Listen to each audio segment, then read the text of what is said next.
Football ইতিহাস কখনো কখনো সিনেমার গল্পকেও হার মানায়। লিওনেল মেসির আন্তর্জাতিক ফুটবল ক্যারিয়ার সবচেয়ে বিষাদময় ও ঐতিহাসিক এক সন্ধিক্ষণের সাক্ষী হয়ে আছে যুক্তরাষ্ট্রের মেটলাইফ স্টেডিয়াম। ঠিক 10 বছর আগে এই মাঠেই কেঁদেছিলেন তিনি, ঘোষণা করেছিলেন অবসরের।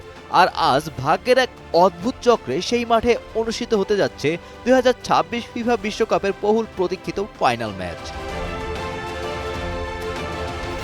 ফিরে যাওয়া যাক 2016 সালের 26 জুন। কোপা আমেরিকার ফাইনালে চিলির মুখোমুখি হয়েছিল আর্জেন্টিনা। নির্ধারিত অতিরিক্ত সময় শেষে ম্যাচ গড়ায় টাই ব্রেকারে, সেখানে পেনাল্টি মিস করেন মেসি। আর্জেন্টিনা হারে 4-2 ব্যবধানে। টানা 3টি বড় টুর্নামেন্টের ফাইনাল হারার তীব্র যন্ত্রণায় ম্যাচ শেষেই আন্তর্জাতিক ফুটবলকে বিদায় জানান এই কিংবদন্তি। যদিও পরে কোটি ভক্তদের অনুরোধে তিনি অবসর ভেঙে ফিরে আসেন এবং 2021 সালের কোপা, 2022 সালের বিশ্বকাপ ও 2024 সালের কোপা জিতে ট্রফির বৃত্ত সম্পূর্ণ করেন। দীর্ঘ এক দশক পর বর্তমান বিশ্ব চ্যাম্পিয়ন হিসেবে লিওনেল মেসি আবারও পা রাখছেন তার সেই কান্নার মঞ্চে। 2026 বিশ্বকাপের ফাইনালে এবার আর্জেন্টিনার প্রতিপক্ষ ইউরোপ সেরার মুকুটধারী স্পেন।